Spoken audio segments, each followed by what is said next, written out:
Take a look in the mirror and think about your previous choices and who you are. Why do you behave the way you do? Why do you act a certain way?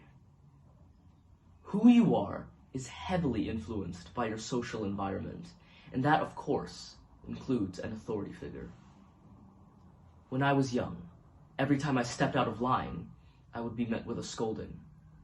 Then it would be a physical slap. Then it would be more. Why would a parent, someone who purports to nurture and take care of their child, do such a thing? Well, I finally found out years later.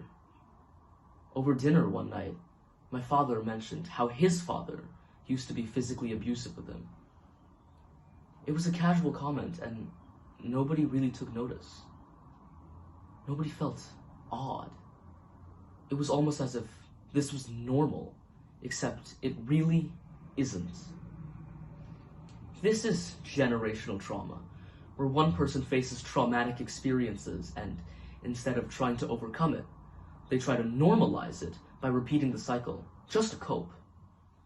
Nearly 30% of households use physical violence to discipline their children frequently. But why, I ask? Violence is being enacted on a child, but nobody bats an eye. Everyone is so desensitized to it because that is how their upbringing was. If children are learning how to read and write at the same time they are being beaten, is it any surprise that they are learning that as well? Some procedures have been taken to protect children, such as schools abolishing physical punishments, but in the safety of their own homes, children are still unsafe. This is because even when child abuse is reported, policemen dismiss it as normal family disciplining.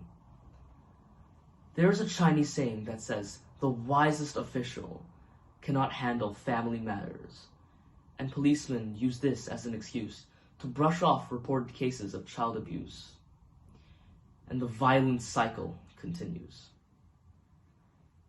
As the next generation, it is our duty to stop this cycle of violence.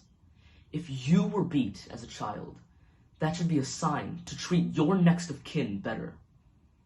Maybe then, we as a society can finally look in the mirror and face ourselves.